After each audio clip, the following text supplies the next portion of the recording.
Donc, bonjour à tous. Donc, pour cette vidéo, nous allons donc du coup profiter un petit peu du beau temps et donc du coup travailler dehors.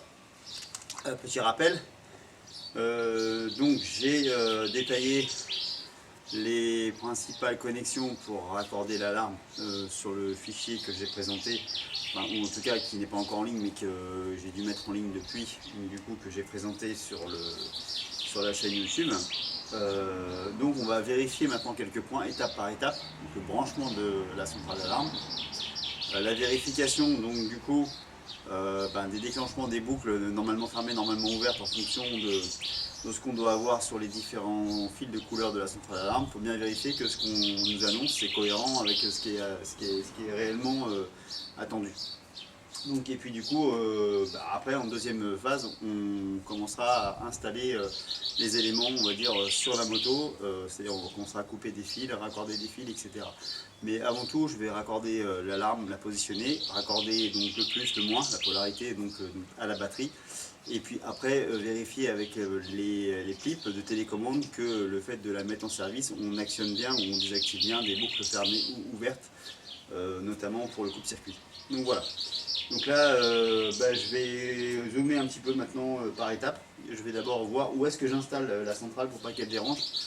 Je pense que ça va être sous la selle passager parce que je vois pas d'autre endroit pour la fixer. Donc voilà. Donc voilà, selle enlevée. Donc on a ce compartiment de dispo hein, sous la selle ou sous le capot de selle. Là, j'avais pas vu une petite étiquette avec certains éléments. Donc du coup. Bon là il y a le câblage oui, bon, la personne à qui j'ai acheté, bon, je pense qu'il a à refaire, hein, je vois des dominos. Ça me donnera l'occasion de refaire un petit peu ces câblages là en même temps. Et puis donc du coup je vois bien une position sympa ici pour l'alarme, ça peut être pas mal. C'est plat. On sait qu'on a donc du coup la centrale qui se trouve là, qu'on peut donc du coup logiquement coller. Bon, ça correspond à peu près, hein, on voit c'est pas mal. On a une partie donc logiquement qui est adhésive, qui est fournie avec, qui se trouve là, double face, donc ce qui permettra donc du coup de la coller ici, comme ça. Donc il faudra bien nettoyer les supports avant de forcément de coller, sinon ça va pas bien adhérer. Donc je pense que je vais déjà l'installer là. Donc du coup avant de l'installer, je vais quand même voir au niveau câblage si procéder à mon câblage avant et après j'installerai vraiment en fonction de là où je peux.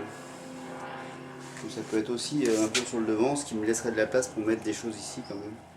Ça serait peut-être plus confortable sous la selle principale. Je vais voir. Alors par contre j'ai pas d'éléments à savoir s'il faut qu'on la mette à plat sur le côté. Pour moi ça serait plutôt à plat. Le détecteur de mouvement je sais pas trop comment il se fait. Il faudra peut-être que d'ailleurs que je l'essaye. Savoir si je peux du coup l'intégrer moi sur le côté. Ce serait peut-être pas mal aussi là. Ouais, là ça gênerait peut-être. Pas top. Pas top, pas top. Non là je pense que c'est quand même ce qu'il y a de mieux derrière. Donc du coup oui, première chose. Donc je vais pas rappeler toutes les couleurs, hein, mais grosso modo on sait que les deux jaunes c'était les clignotants, on sait que le rouge et noir c'est l'alimentation moins et plus, donc qui vont à la batterie. Après on sait qu'on a le coupe-circuit, on sait qu'on a le démarrage automatique. Donc grosso modo je vais d'abord raccorder le plus, le moins et voir où est-ce que c'est le plus pratique pour les clignotants. Je pense qu'on est directement à l'arrière, je pense que ça, en plus il faut que je reprenne le câblage, donc je pense que ça sera à l'arrière.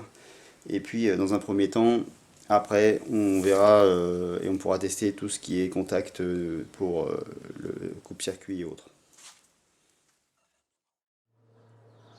Du coup, pour faire les choses à peu près propres, parce que c'est vrai que les bouts de câbles qui traînent à droite à gauche et les couleurs partout, enfin c'est pas top. J'ai fait moi passer des câbles dans une gaine noire.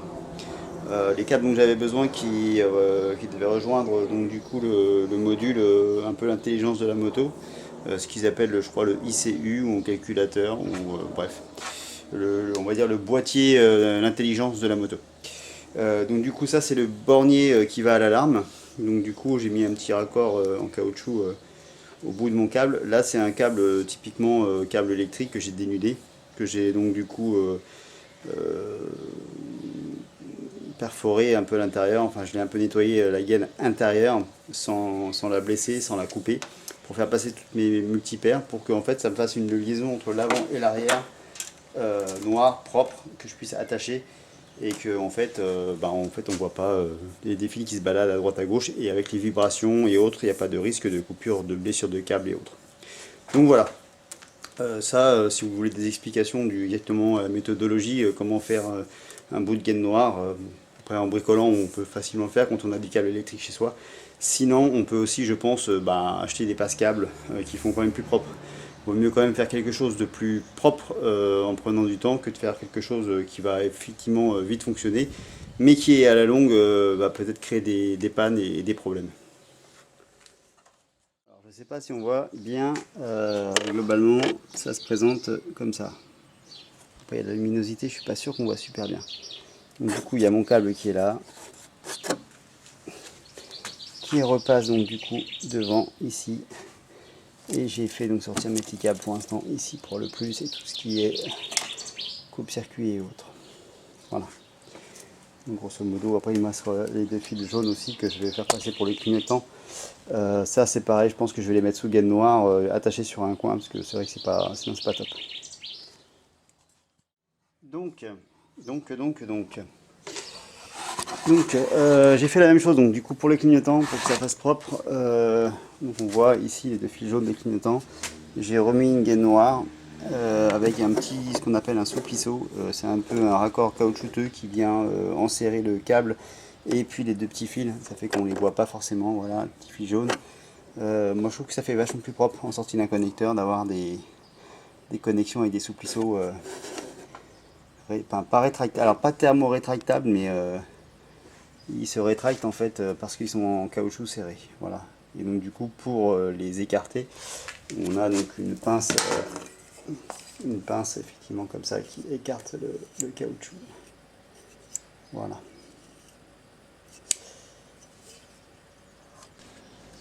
Bon, alors du coup, maintenant que j'ai branché donc le moins qui était déjà équipé d'une cosse ronde directement sur la batterie, alors il y en a qui mettent ça sur le châssis. Étant donné qu'on n'est pas loin de la batterie, moi je le trouve plus optimal de se dire on raccorde directement dans la batterie. Comme ça on n'a pas d'histoire de un jour on démonte quelque chose et du coup on démonte l'alarme.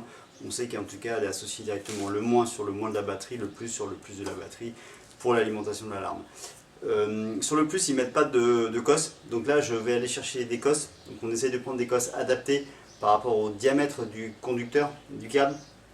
Là c'est du petit, peut-être du 75 dixième ou enfin c'est quelque chose de 75 mm ou enfin 0,75 mm ou 0,6, donc je ne sais pas, donc je vais aller voir ça. Et puis par rapport aussi à la cosse ronde pour mettre donc du coup sur le plus de la batterie qui doit être du 6 je crois de mémoire en termes de vis. Voilà. Bon, après une courte interruption parce que j'ai dû aller vaquer à d'autres occupations.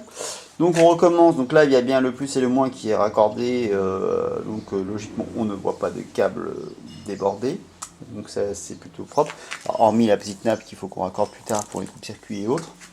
Et donc du coup là il va falloir que je reprenne donc du coup le câblage de ce qui a été fait initialement. Je trouve ça pas super propre. On voit il y a des bouts qui restent d'ailleurs. Je me demande s'il n'y a pas une ancienne alarme aussi. Ou alors c'est des morceaux de clignotant, enfin je sais pas. Il y a des dominos, il y a du scotch. Bref, c'est un petit peu le souk. On va faire un peu de ménage et puis je vais essayer de trouver des petites broches de raccordement un peu plus propres que ça. Donc là on est en pleine modification. Donc là c'est ce qui est en fait un mode avant, donc des épissures, des raccords un peu tendancieux. Moi là j'ai refait un raccord avec ce qu'on appelle un scotch lock, donc c'est un 3 contacts avec résine. En fait les 3 fils sont directement sertis avec de la résine. donc ce qui enlèvera toute cette partie là. Donc on devrait avoir trois scotch lock comme ça, ce qui va devoir, ça sera plus propre que des bouts de scotch, des bouts de raccord comme ça. Puis surtout des épissures qui sont pas soudées, donc peuvent s'en aller comme rien, quoi. Là pour les phares c'est terminé, le raccord il est là, c'est attaché, voilà, là c'est protégé, rouge, noir, marron. On est sur la couleur au moins différenciée et on est sûr qu'il n'y a pas de mauvais contact. Aucun serrage à la vis, que du sertissage sous résine en plus, donc c'est des scotch lock. Donc du coup à bien retenir si jamais vous voulez en commander. Il y a quelque chose que je ne vais pas pouvoir laisser, c'est les fils qui vont comme ça au clignotant. C'est des fils à nu, donc il va falloir que je fasse la même technique que tout à l'heure avec un gainage autour.